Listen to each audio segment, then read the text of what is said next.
नमस्कार, मेरा नाम ज्ञानेश्वर है और आपने देखना शुरू किया है लाइव सिटीज का विशेष कार्यक्रम बिहार की बात। और बिहार की बात में बिहार की बात करने के लिए हमारे साथ जुड़े हैं बिहार के जाने माने पॉलिटिकल और social analyst doctor Sanjay Kumar. Sanjay ji, आज आपने देखा ही मैं सुबह से बात कर रहा हूँ और मुझे हैरत हो रही है। आज से बिहार में स्कूलों की टाइमिंग बदल गई है। सरकारी स्कूलों की टाइमिंग सुबह 6 बजे से कक्षाएं लगा दी गई हैं, दोपहर के 12:30 बजे तक, और शिक्षकों को 1:30 बजे तक रहना है। मौसम विभाग का येलो अलर्ट जारी है, घरों से नहीं निकलने के लिए कहा गया दोपहर में। लेकिन आज सुबह से जब मैं स्कूलों की स्थिति देख रहा था, वहां पहुंचते शिक्षकों को देख रहा था, बच्चों को देख रहा था, और लगातार शिकायतें जो आ रही थी। कहीं बच्चे भूखे पेट पहुंचे हैं, कहीं नींद की अवस्था में पहुंचे हैं, शिक्षक कहीं दुर्घटनाग्रस्त हो गए हैं, फिर स्कूल पहुंचकर ही सो गए हैं। तो ये मनमानापन और इस तरीके का फरमान कि आप चाहे जो मर्जी हो जो कह दीजिए, हंटर चला दीजिए, बच्चे को भूखे पेट कहाँ सुबह 6 बजे स्कूल पहुंचना है तो वो 5 बजे, सुबह 4 बजे नाश्ता कर लेंगे। घर में कौन बना कर दे देगा? टीचर कैसे पहुंच जाएंगे? और आज कैसे पहुंचे हैं? 6:10 में फोटोग्राफी होगी। ये कौन सी व्यवस्था? प्रातःकालीन कक्षाएं गर्मी के दिनों में हमने और आपने भी की है। और मुझे आश्चर्य हो रहा है कि बिहार के मुख्यमंत्री नीतीश कुमार और बिहार के शिक्षा मंत्री सुनील कुमार कहां सो रहे हैं? क्या शिक्षा विभाग में उनकी कुछ भी नहीं चलती है? वे मुख्यमंत्री सिवाय शिक्षा विभाग के हैं। वे शिक्षा मंत्री हैं, लेकिन शिक्षा विभाग के अधिकारी क्या फैसला करेंगे, क्या फैसला नहीं करेंगे, क्या संचिका उनके पास नहीं जाती है कि टाइमिंग बदल रही है? क्या उन्हें बिहार के लोगों से कोई मतलब नहीं है, मासूम बच्चों से? हमने पटना के स्कूलों का ओपिनियन देखा, हमारे रिपोर्टर ही गए हुए थे बात करने। लड़कियां कह रही थी, जिनके बारे में नीतीश कुमार फख्र करते हैं कि हमने लड़कियों को स्कूल पहुंचाया, हमने पोशाक दिया, हमने साइकिल दी, और जब लड़कियां शिक्षित हुई तो प्रजनन दर कम हुआ, महिलाएं समृद्ध हुई। लेकिन ये तानाशाही सुबह 6 बजे, ये क्या हो रहा है? और जिस तरीके के दृश्य आज देखने को मिले, बच्चे बेहोश हो गए हैं स्कूलों में, शिक्षक रास्ते में दुर्घटनाग्रस्त हो गए हैं क्योंकि वह सेकंड्स मिला रहे थे। ये तो विचित्र वाली ही स्थिति है। कोई माई बाप दिख ही नहीं रहा है शिक्षा विभाग। एक व्यक्ति जो चाहे फैसला कर ले।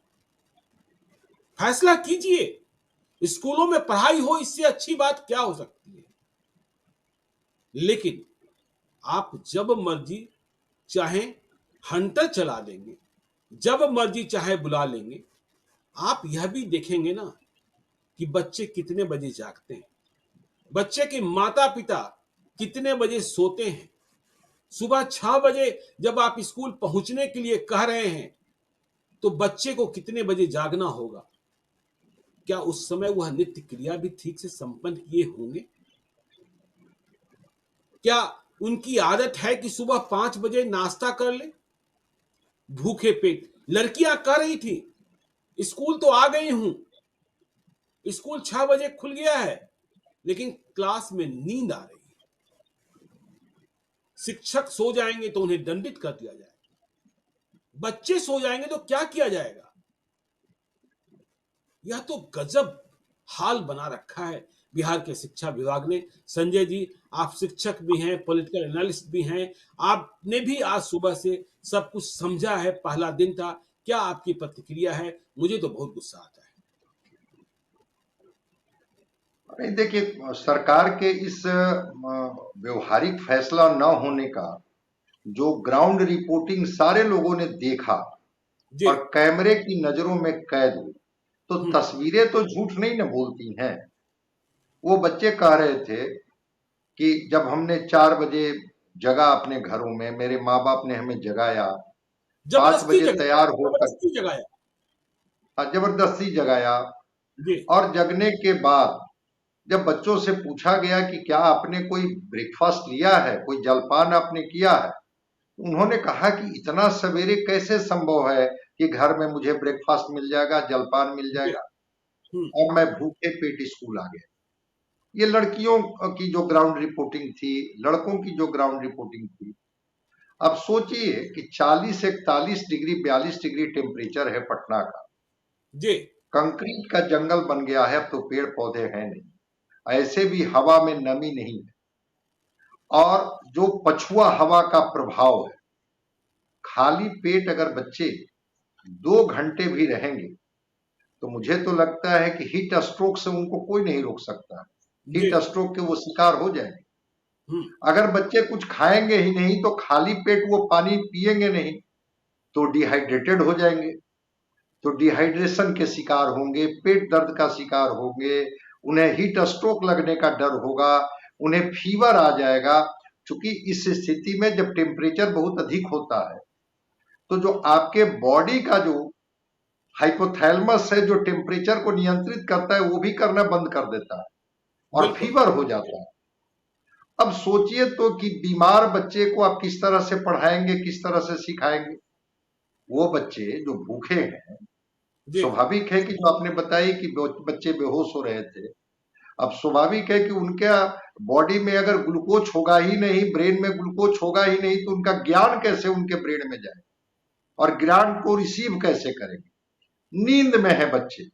अब जी। चूंकि इस दबाव में कि हमें 6 बजे, वो बच्चे बोल रहे थे कि 6 बजे गेट बंद कर दिया जाएगा, हम्म। इस डर से हम लोग दौड़ते भागते हम पहुंचे हैं कि हम परिसर में 6 बजे पहुंच जाए। पटना में तो ये बच्चे गिरते पड़ते भागते 6 बजे परिसर में पहुंच गए कि गेट न बंद हो जाए। क्या ये पूरे बिहार की तस्वीर है क्या, जहां बच्चे गिरते पड़ते भागते पहुंचे होंगे? यूज टू तो है नहीं। और नहीं ये पहुंचे होंगे पहली तो बार शिक्षक ऐसा बंद हो होंगे। रहा है। नहीं पहुंचे होंगे तो शिक्षक बंद होंगे। हाँ, नहीं पहुंचेंगे तो शिक्षक नहीं दंडित पहुंचे होंगे, होंगे, 90% उपस्थिति अनिवार्य कर दी है। बिल्कुल। और दूसरी चीज कि शिक्षकों को फरमान जारी किया गया है कि जब आप स्कूल परिसर में टाइमिंग पर पहुंच जाए तो 6:10 तक आपके फोटो जो हैं वो भेज दिया जाना चाहिए। अब वो बिल्कुल। फोटो भेजने की वजह से 6:10 में वो शिक्षक और शिक्षिकाएं भी परिसर में पहुंच गई। वो जी। भी कह रहे हैं कि भाई हमने भी कुछ नहीं खा पाए, हम भी कुछ नहीं पी पाए पानी या ग्लूकोज या कुछ भी लिक्विड हम नहीं ले पाए। अगर वो कोई लिक्विड नहीं ले पाए, कोई वो ब्रेकफास्ट नहीं ले पाए, अब वो कितना उनका ब्रेन काम करेगा ये तो मेडिकल साइंस ही बताएगा, या वो शिक्षिका या शिक्षक बता पाएंगे कि कैसे वो किस स्थिति में वो काम करेंगे। क्या उनका ब्रेन काम करेगा, कोऑर्डिनेट कर पाएंगी वो, या कर पाएगा बिल्कुल। वो? नहीं कर पाएगा। तो अगर ये 6 बजे का फरमान क्या उनके मानसिक स्वास्थ्य के लिए, उनके शारीरिक स्वास्थ्य के लिए कहीं से मैच करता है क्या? और ठीक आपने कहा कि कोई फरमान आपने जारी कर दिया, वो फरमान का पालन करेंगे। लेकिन जब इतना अधिक टेम्परेचर हो और 12 बजे वो भूखे पेट वो बच्चे और बच्चियां जब स्कूल परिसर छोड़ेंगे, जो सुबह में भागते दौड़ते 4:30 बजे 5 बजे अपना घर छोड़े हैं, कई बच्चियों की यह शिकायत आई कि सुबह सुबह कोई ऑटो मुझे नहीं मिला, कोई सवारी बिल्कुल। नहीं मिली जिसकी वजह जी। से मैं स्कूल परिसर में पहुंच सकूं, तो लेट हो गया और गेट बंद हो गए। अगर ये फरमान की वजह से आपको लगता है कि शिक्षा में गुणात्मक सुधार हो जाएगा, क्वालिटेटिव चेंज आप ले आएंगे, अच्छी बात है, इसको कोशिश करके देख लीजिए। मुझे तो नहीं लगता है। अच्छा, इम्यूनिटी, चाहे वो बच्चे हों या शिक्षक हों या शिक्षिका हो, इम्यूनिटी सबकी घटी है। अब वो ताकत नहीं रह गई पहले वाली, जो बच्चे बच्चियों के पास ताकत होती थी, जो शिक्षक के पास ताकत होता था, जी। शिक्षिकाओं के पास होती थी। इम्यूनिटी ऐसे ही कम है। अगर वही शिक्षक, वही बच्चे फ्रेश होकर के, ठीक से नींद पूरी करके, मैंने तो कल भी कहा था कि 8 घंटे की नींद बच्चों के लिए जरूरी है, उनके मानसिक स्वास्थ्य के लिए जरूरी है और शारीरिक स्वास्थ्य के लिए जरूरी है।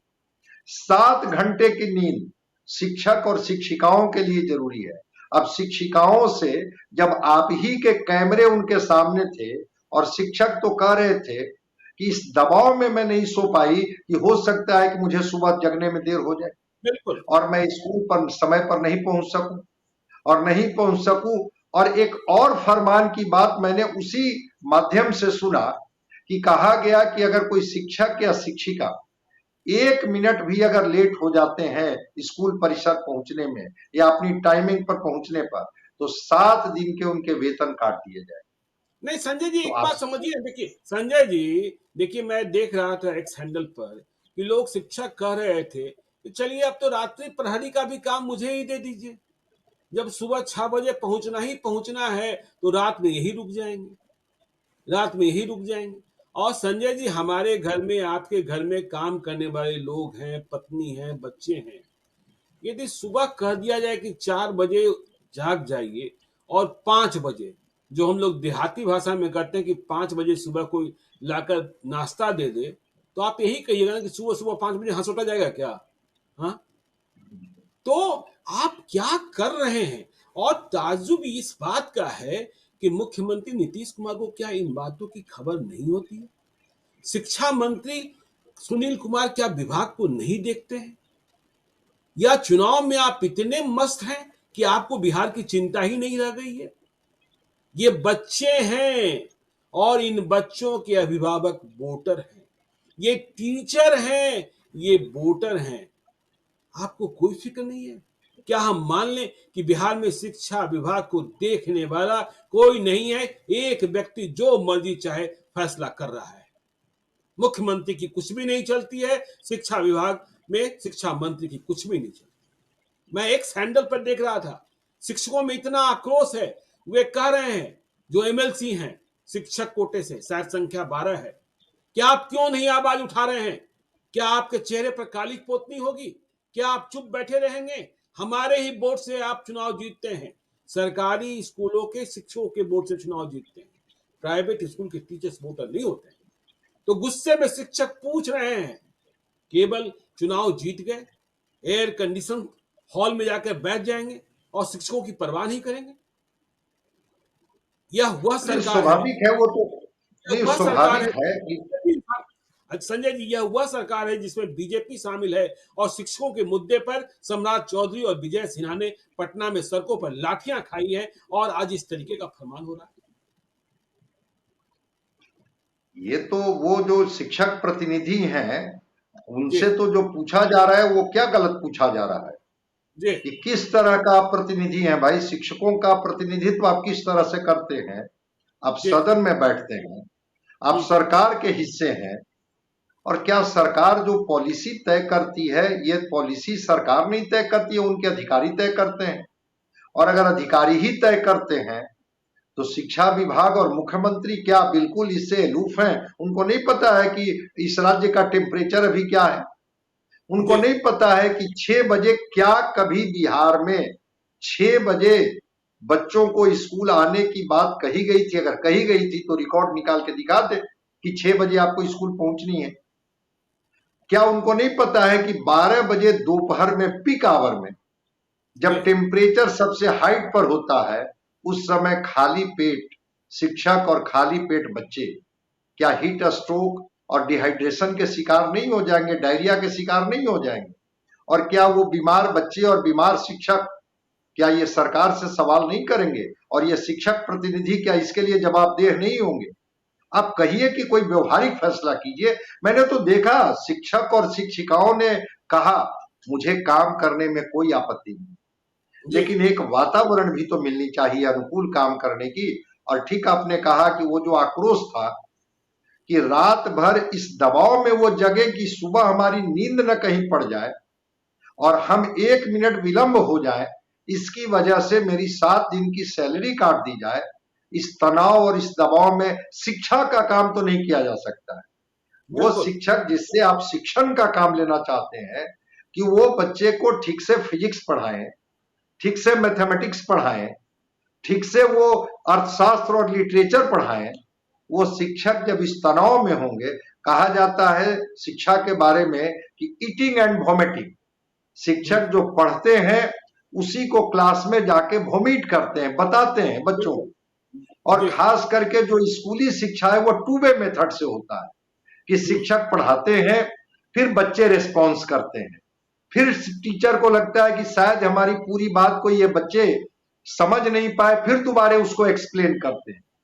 क्या बच्चे नींद में, शिक्षक नींद में, मानसिक तौर पर शिक्षक नॉर्मल नहीं, मानसिक तौर पर बच्चे संतुलित नहीं, क्या ये टू वे मेथड से क्या ये कम्युनिकेट कर पाएंगे? क्या ये बच्चे लर्न कर पाएंगे? जिस लर्निंग के लिए आप इस तरह की योजनाओं को आकार दे रहे हैं, इस तरह की पॉलिसी में बिल्कुल आप एग्जीक्यूट कर रहे हैं, क्या वो लर्निंग का ये मेथड के लिए अनुकूल वातावरण है?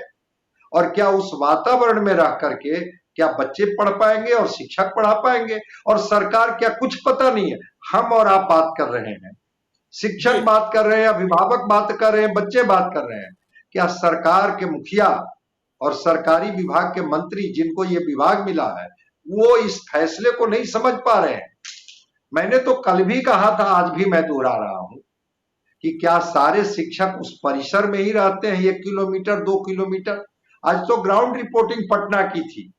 जरा जी किसी बिल्कुल जिले के सुदूरवर्ती गांव में जो स्कूल है, जो 4 किलोमीटर 5 किलोमीटर 10 किलोमीटर पर है, वहां शिक्षक आज कैसे पहुंचे होंगे? वहां छात्र आज कितने पहुंच पाए होंगे? क्या 90% की उपस्थिति हो गई होगी वहां? और गांव जब देर से जग रहा है, उनके माता पिता जो कामकाजी हैं वो देर से जग रहे हैं, तो वो बच्चे खाली पेट दौड़ते भागते स्कूल परिसर में पहुंच गए और बस शिक्षक उनको पढ़ाने लगे। हम तो समझते हैं कि ऐसा तो इस तरह का रोबोटिक अगर साइंस कोई आपके पास है तो रोबोट बना करके बच्चों को, रोबोट बना करके टीचर से अगर आप काम लेना चाह रहे हैं तो एक अलग बात है। लेकिन अगर नहीं एक ह्यूमन बीइंग की तरह अगर आप देखिए, मानवीय संवेदना अगर आप में अंदर है, तो कोई भी संवेदनशील व्यक्ति क्या कहेगा? बच्चा थोड़ा पानी पहले ठीक से पी लो, थोड़ा जी नाश्ता कर लो, पहले फ्रेश ठीक से हो लो, उसके बाद हम पढ़ाई करेंगे, तुम्हें पढ़ाएंगे, ठीक से पढ़ाएंगे। और शिक्षक को भी, चूंकि वो भी हाड़ मांस का बना हुआ है, उसका भी नेचुरल नीड है, वो नेचुरल नीड से फ्रेश होकर के, मानसिक तौर पर तैयार होकर के, कहा जाता है ना कि शिक्षा का मंदिर, उस जी मंदिर में दौड़ते भागते हुए पुजारी ही जब जाएगा तो कितनी अच्छी पूजा होगी, ये कल्पना आप कर सकते हैं। उनको तो ठीक से तैयार होने दीजिए, और नहीं उनके संजय लिए जी, देखिए थोड़ा सा तो संजय जी सुदूर इलाकों की बात छोड़िए। यदि हम पटना जंक्शन पहुंचते हैं सुबह सुबह, तो सबसे अधिक भीड़ होती है डेली पैसेंजर्स की, और उसमें एक बड़ा तबका होता है शिक्षकों का। चाहे आप किसी ट्रेन पर सवार हो जाए, और पैसेंजर्स ट्रेन हो या फिर वो मतलब एक्सप्रेस ट्रेन हो, लोग पास बनाते हैं और रोज आना जाना करते हैं। फिर यदि आप सिटी बस सर्विस की बात कर लीजिए, ऑटो की बात कर लीजिए, आपको 4 बजे और 4:30 बजे ऑटो मिलता है क्या? हम्म? और आपने यह भी नहीं समझा कि आपने बच्चे और शिक्षक की ही स्थिति खराब नहीं की। जो माता पिता जिनकी दिनचर्या कुछ अलग हो गई थी, वे भी 4 बजे उठ रहे हैं बच्चे को भेजने के लिए। और जो शिक्षक हैं, उनके परिवार के सदस्य, चाहे वो पति हो चाहे पत्नी हो, और वो 4 बजे उठकर उनके लिए टिफिन बनाना, फिर स्कूल भेजना, फिर वो 5 बजे से करेंगे क्या? तो आपने तो पूरी जिंदगी ही, और जिंदगी की जो डायरी है इन दिनों की, उसे ही बदल दी, और किसी को कोई मतलब नहीं। आपने देखा था कि जब एक बार स्कूल की टाइमिंग चेंज हुई थी तो नीतीश कुमार को बिहार विधानसभा में कहना पड़ा था, लेकिन उनकी घोषणा के बाद भी क्या सब कुछ हुआ था, यह भी हमें और आपको याद है। इसके बाद भी ऐसे फैसले हो रहे हैं। उसी वक्त यह फैसला हो जाता कि सर, यदि स्कूलों की टाइमिंग बदलनी है तो कम से कम शिक्षा मंत्री से या फिर मुख्यमंत्री से विमर्श कर लिया जाए। नहीं, मेरा कहना है कि आप बिल्कुल आप शिक्षा, स्कूल, शिक्षक, इस पर नियंत्रण रखिए, जी लेकिन टाइमिंग अनुकूल होनी चाहिए या नहीं होनी चाहिए। बिल्कुल। मैं 4 दिन पहले हम्म। मैं स्टेशन गया था, एक एक्सप्रेस में जो 6:30 बजे स्टेशन से खुलती है, उस स्टेशन जी पर एक व्यक्ति को छोड़ दिया। और मुझे 4:30 बजे जगाया गया कि आप तैयार हो जाइए, नहीं तो आप स्टेशन, जबकि मैं अपनी गाड़ी से गया। सोचिए बिल्कुल। तो कि जो लोग कोई ना कोई सवारी, कोई पैसेंजर, ऑटो वाले, बस वाले इंतजार करते हैं कि जब तक पैसेंजर पूरा आ नहीं जाए तब तक वो हम्म। गाड़ी को नहीं स्टार्ट करते हैं। हाँ, नहीं करेगा, अब नहीं वो करेगा। सीन नहीं करता है। अब जी। सोचिए कि वो पैसेंजर जब तक भरेगा नहीं, आपका स्कूल छूट जाए, आपका स्कूल पकड़ में आए, इसकी उसको तो परवाह नहीं है, उसको तो अपने पैसेंजर की परवाह है। आप कह रहे हैं कि एक होनी मिनट भी लेट चाहिए। के बाद आप पर इस तरह की कार्रवाई हम करेंगे। अगर आपके जी। फोटो इस ठीक समय पर नहीं जारी हुआ तो हम इस तरह की कार्रवाई करेंगे। आखिर जो यूनिवर्सिटी में ऑटोनॉमी दी जाती थी शिक्षकों को, इसलिए ऑटोनॉमी दी जाती थी, इसीलिए ऑटोनॉमी दी जाती थी कि ताकि वो मन मस्तिष्क से तैयार होकर के आए और ठीक से बच्चों को पढ़ा पाए। एक जी। दबाव में, मुझे नहीं पता है कि दबाव में कोई व्यक्ति शिक्षण का काम ठीक से कर सकता है। दबाव और तनाव से तो मुक्ति की बात की जा रही है। पूरा विश्व अब भारत का योग अपना रहा है, पूरे भारत की पद्धति अपना रही है। गुरुकुल परंपरा भी जब थी इस देश में, तो उसमें भी था कि आप तनाव और दबाव से मुक्त होइए, तब हम जी। आपको सीखने और सिखाने की प्रक्रिया शुरू करें। हम्म। शिक्षकों पर दबाव, बच्चों पर दबाव। अब बच्चे कह रहे हैं कि 5 बजे क्या मिलेगा हमें टिफिन में, कैसे हमारे माँ पिताजी बनाएंगे। वो बिल्कुल। कामकाजी परिवार जो 10 बजे 11 बजे थका हारा लौटा है, वो बच्चे सरकारी स्कूल के, जिन जो बच्चे अपने माँ बाप के भी काम में हाथ बटा देते हैं सुबह में, वो बच्चे कह रहे हैं कि क्या बटाएंगे हाथ, हम तो दौड़ते भागते हुए स्कूल आ गए। और वो खाली पेट बच्चे इस गर्मी में, जब टेम्परेचर इतना अधिक है, ऐसे भी एंजाइम का फंक्शन कम हो जाता है इस गर्मी में, खाली जी। पेट बिना कुछ ब्रेकफास्ट लिए हुए, क्या लगता है कि वो शारीरिक रूप से कितने दिन स्वस्थ रहेंगे। 4-5 दिन के बाद एक बार फिर हम लोग कर लेंगे इस पर बात कि कितने बच्चे नहीं, आज बीमार ही हो देखिए गए ना और संजय, कितने शिक्षक आज ही बीमार हो देखिए, गए। आज ही देखिए ना, तनाव और दबाव की बात आप कर रहे हैं। हमने एक सैंडल पे इतनी सारी तस्वीरें देखी कि हड़बड़ी में शिक्षक दुर्घटनाग्रस्त हो गए, बच्चे स्कूल पहुंचे हैं बेहोश हो गए, जो आप कह रहे हैं डिहाइड्रेट हो गए। तो ये हड़बड़ी है, 6 बजे पहुंच जाना है, 6 बजे पहुंच जाना है। आपने क्या समझकर, देखिए, कभी 6 बजे की कक्षा, जब पहले टाइमिंग चेंज हुई थी कि नहीं 4 बजे तक कक्षाएं नहीं चलेगी, 5 बजे तक चलेगी, 5:30 बजे तक आना, तब नीतीश कुमार ने कहा था कि मैंने तो यही सुना है, यही जाना है और यही जिया है कि 10 से 4, ठीक है। तो देखिए आम दिनों में 10 से 4, लेकिन गर्मी के दिनों में मॉर्निंग क्लासेज होते हैं, लेकिन मॉर्निंग क्लासेस कभी भी 6 बजे सुबह स्टार्ट नहीं किए गए। और हर एक व्यक्ति के घर की देहरी पर स्कूल नहीं है, स्कूल दूर में है, वहां पहुंचना होता है। देखिए के पाठक ने जब कराई की, हम लोगों ने तारीफ की कि वैसे शिक्षक शिक्षिकाएं जो महीने में एक बार हाजिरी लगाने जाती थी, उन्हें रोज स्कूल जाना पड़ा है। यह के पाठक का साहसिक फैसला था। विरोध चाहे जितना हुआ, और हम लोग के पाठक के पक्ष में खड़े रहे। चाहे मुखिया जी की पत्नी हो, चाहे अधिकारी की पत्नी हो, बाबू की पत्नी हो, बाबू का बेटा हो, बाबू की बहू हो, कोई फर्क नहीं पड़ा। यह के पाठक का साहसिक फैसला था। लेकिन यह फैसला व्यावहारिक नहीं है कि आप कह रहे हैं सुबह 6 बजे पहुंच जाओ। मुझसे 6 बजे नहीं, कोई बिल्कुल काम करवा। अव्यवहारिक है। नहीं नहीं, बिल्कुल अव्यवहारिक है। और मैं तो इस बात को भी के तरफ भी आपका इशारा कर रहा हूं कि जी। अगर वो शिक्षक हड़बड़ी में कहीं एक्सीडेंट के शिकार हो रहे हैं, नहीं, उनको हो लग रहे हैं रहा ना। है कि अगर हम समय पर नहीं पहुंचे तो हमारा क्या होगा। अब जी। उस हड़बड़ी में कुछ भी घटना हो सकती है। वो बिल्कुल। बच्चे जो बिना खाए पिए हुए दौड़े जा रहे हैं, हम्म। जो नीतीश कुमार जी को जवाब देना पड़ा था सदन में, वो जवाब इसलिए दिया था कि शिक्षक प्रतिनिधियों ने दिखाया था कि जो जी। भारत का शिक्षा अधिनियम है, उसमें एक शिक्षक को पूरे सप्ताह में कितने घंटे तक काम करनी है। जी। आप ऑन आवर में आप उनके लिए टाइम फिक्स किए हुए हैं कि 6 बजे आपको स्कूल परिसर में पहुंचनी है, 12 बजे तक क्लासेज चलेगी, 1 बजे तक दक्ष कक्षाएं चलेंगी, 1:30 बजे तक आप होमवर्क की कॉपी चेक करेंगे और फिर ऑफ आवर में पर्ची बांटेंगे। अभी चुनाव का समय है। जी। एक शिक्षक पर इतना मल्टीटास्किंग दे करके कौन सा क्वालिटी वाला बिहार आप बना देंगे। हम लोगों ने भी स्कूल में पढ़ाई की थी, और सबसे ज्यादा बिहार यूपीएससी छात्र क्वालिफाई करते थे। यही बिहार, यही बिल्कुल गांव गरीब खेत खलिहान के बच्चे बिल्कुल। ही तो क्वालिफाई करते थे। जी गांव जी के बच्चे निकलते थे और पटना यूनिवर्सिटी में आते थे और अपने को सबसे बेहतर साबित कर देते थे। अब उन जी। बच्चों को, आपको याद होगा कि स्कूल की टाइमिंग, कभी 6 बजे हम लोग स्कूल नहीं गए थे। हम्म। बिल्कुल मॉर्निंग आवर में तैयार होना पड़ता था, एक आध सप्ताह लगता था यूज टू होने में, लेकिन एक जी आध सप्ताह के बाद बिल्कुल तैयार होकर के हम लोग जाते थे और समय से छुट्टी हो जाती थी। चूंकि हीट स्ट्रोक का डर उस समय भी रहता था, उस समय भी रहता था कि अगर हमारे ब्रेन को ग्लूकोज नहीं मिला तो हम लोग बेहोश हो जाएंगे, डिहाइड्रेशन की वजह से हम लोग फीवर के शिकार हो जाएंगे। लेकिन ऐसा कुछ नहीं था, इस तरह के फरमान कि आपको इतने बजे तक परिश्रम, 1:30 बजे कल ही ना आपने कहा कि भाई बच्चे जी को तो लू लगेगी नहीं, केवल लू तो शिक्षक को ही लगेगी।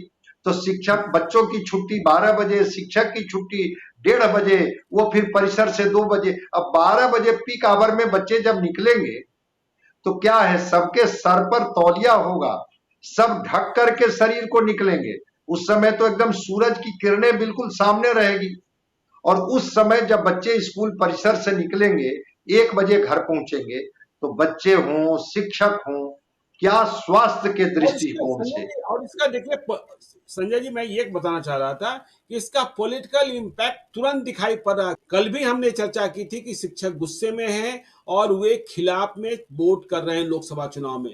देखिए, कल मैंने एक सैंडल पर ट्वीट किया था और हमने बताया कि शिक्षक नोटा दबा रहे हैं या फिर विरोधी को वोट दे दे रहे हैं। तो बड़ी संख्या में शिक्षकों ने रिएक्ट किया कि नहीं, हम खिलाफ में वोट कर रहे हैं क्योंकि इस सरकार में हमारी बात नहीं सुनी जा रही है और शिक्षा विभाग मनमाने फैसला कर रहा है। लोकतांत्रिक व्यवस्था में तो सरकार ही सब कुछ निर्णय लेने वाली होती है ना। जी क्या कोई कल से आज तक कोई शिक्षा मंत्री, मुख्यमंत्री जी का कोई आदेश आया कि नहीं हमको इसको इस तरह से देखना है? तो जनता के हाथ में ताकत तो है, और वो शिक्षक भी आपके वोटर हैं और नागरिक भी जी हैं। तो जब वो आपके वोटर भी हैं और नागरिक भी हैं, और अगर वो आपके पक्ष में वोट नहीं करेंगे, तो उस स्थिति में तो नोटा दबाएंगे ही। और आज जो शिक्षकों बिल्कुल। के चेहरे पर जो बेबसी झलक रही थी, जो लाचारी झलक रही थी, जो परेशानी झलक रही थी, बड़े लाचार दिख रहे थे और कह रहे थे मुझे तो नौकरी करनी है, जो मुझे आदेश मिलेगा मैं उस आदेश का तो पालन करूंगा या करूंगी। लेकिन वो बेबसी और वो लाचारी में एक गुस्सा भी दिख रहा था, एक आक्रोश भी दिख रहा था। और अगर वो आक्रोश नोटा में बदल गया, अगर वो आक्रोश सरकार के खिलाफ चला गया, तो शायद सरकार को तो सोचना पड़ेगा। ये शिक्षक बिल्कुल जो जगाते थे समाज को, समाज में एक अच्छा वातावरण पैदा करते थे, जब शिक्षक ही बीमार हो जाएंगे तो फिर समाज स्वस्थ कैसे रहेगा? ये तो सरकार को सोचने की जरूरत थी नहीं। कि देखिए आप किस देखिए तरह आपने से। कहा, देखिए आपने कहा कि नौकरी तो करेंगे। मेरा मानना है कि देखिए, नौकरी एक जिम्मेदारी है। यह जिम्मेदारी नियोक्ता के प्रति है, खुद के प्रति है, परिवार के प्रति है, क्योंकि हमें कमा कर लाना है। लेकिन जब नियोक्ता यह समझने लगे कि नौकरी करने वाला मजदूर है, उसकी मजबूरी है, तो बात बिगड़ने लगती है। और यही बात बिहार में शिक्षा विभाग के साथ संपन्न हो रहा है। भाई मजदूरी करने वाले के साथ भी तो अच्छा व्यवहार किया जाता है। कल तो जी मैंने बिल्कुल। बाइफरकेट किया था कि शिक्षक को अगर आप एक वर्किंग लेबरर की तरह ट्रीट करेंगे कि इतने हम्म, आवर की ड्यूटी आपको करनी होगी, शिक्षक पर दायित्व बोध डालिए ना, उनको रिजल्ट के लिए प्रेशराइज कीजिए कि हम जी आपसे अच्छे रिजल्ट की उम्मीद करेंगे। अगर आपके कक्षा में, आपके विद्यालय का रिजल्ट अच्छा नहीं होगा, आपके बच्चे अच्छा परिणाम नहीं देंगे, अगर बच्चों की उपस्थिति ठीक नहीं होगी, तो इसके लिए हम आपसे पूछेंगे। और वैसे बिल्कुल विद्यालय जहां बच्चे अच्छा कर रहे हैं, रिजल्ट उनका अच्छा हो रहा है, उनको पुरस्कृत करेंगे। अगर इस तरह का दायित्व बोध दे करके कि एक बेहतर बिहार के निर्माण में जब तक आप शिक्षकों को, शिक्षिकाओं का सहयोग नहीं मिलेगा, हम एक बेहतर बिहार नहीं गढ़ पाएंगे। एक दायित्व बोध का ज्ञान करा करके भी तो काम लिया जा सकता है। बिल्कुल। लेकिन जिसको कहते हैं ना कि डंडे के जोर से, आदेश के हनक से, अगर आप चाहिएगा कि गुणात्मक परिवर्तन शिक्षा में आ जाए, और ये शिक्षक बिल्कुल आपके आदेश मान करके बच्चों में एकदम चौमुखी विकास, जिसको कहते हैं ना कि ऑलराउंड डेवलपमेंट करा देंगे बच्चों जी में, मुझे तो नहीं लगता। वो तो बस इस दबाव में आएंगे कि हमारी तस्वीर वहां चली जाए, वो इस जी दबाव में आएंगे कि परिसर में हम उपस्थित रहें, वो इस दबाव में रहेंगे कि चलो भूखे पेट ही रहना है लेकिन अब रह लेनी है किसी तरह से। न वो मानसिक तौर पर स्वस्थ रह पाएंगे, न शारीरिक तौर पर स्वस्थ रह पाएंगे। कहां से आपको क्वालिटी एजुकेशन और कहां से आपको परिणाम दे पाएंगे?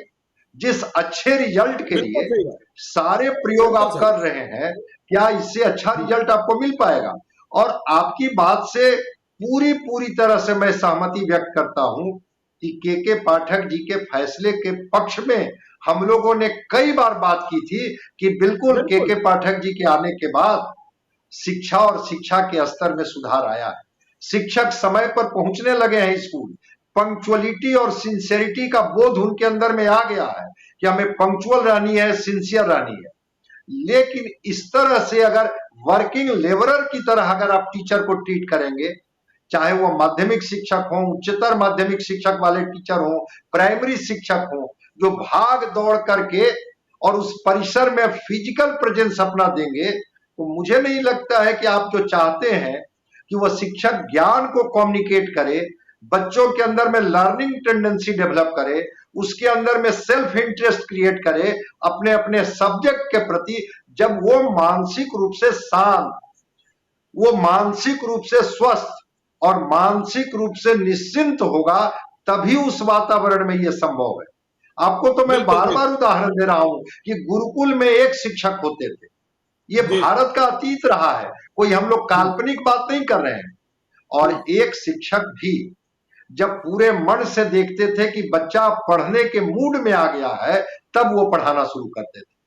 और वहीं से राम भी निकले थे, वहीं से कृष्ण भी निकले थे, वहीं से सुदामा भी निकले थे। तो अगर आप परिसर को अनुकूल नहीं बनाइएगा, तनाव दबाव वाला परिसर बनाइएगा और आप अपेक्षा कीजिएगा कि हम क्वालिटी एजुकेशन बिहार के बच्चों से निकाल करके दे दें राष्ट्र को, मुझे तो नहीं लगता है। मुझे तो इसमें पूरी शक की गुंजाइश लगती है। और सरकार की चुप्पी और शिक्षा मंत्री की चुप्पी और इन शिक्षक प्रतिनिधियों की चुप्पी, चूंकि मैंने अभी बिल्कुल तक कोई इनका बयान नहीं देखा कि मैं जी सरकार को बाध्य करूंगा, सरकार से मैं बात करूंगा कि मैं तो इन शिक्षकों का नेतृत्व करता हूं। इस तरह के टाइमिंग का क्या मतलब है, जहां न बच्चे ठीक से पहुंच पा रहे हैं, न शिक्षक पहुंच पा रहे हैं। तनाव और दबाव में एक दौड़ लगी हुई है और उस दौड़ में कौन सा परिणाम दे देंगे ये शिक्षक, कौन सा परिणाम ये दे देंगे बच्चे, कौन सा रिजल्ट हो जाएगा चलिए बिहार का? संजय जी, तो यही खत्म करते हैं इस कार्यक्रम को। देखिए, जागिए मुख्यमंत्री जी नीतीश कुमार जी, क्या हो रहा है शिक्षा विभाग में। या तो फिर कह दीजिए कि शिक्षा विभाग आपके अधीन नहीं है, और शिक्षा मंत्री सुनील कुमार भी क्या कर रहे हैं समझें, उनके पास अधिकार क्या है, उनके दायित्व क्या है, और हो क्या रहा है, और इसका नुकसान किसे पहुंच रहा है इसे भी समझना होगा। राजनैतिक नुकसान भी है, सामाजिक नुकसान भी है, शैक्षिक नुकसान भी है, मानसिक नुकसान भी है, और स्वास्थ्य को नुकसान भी है।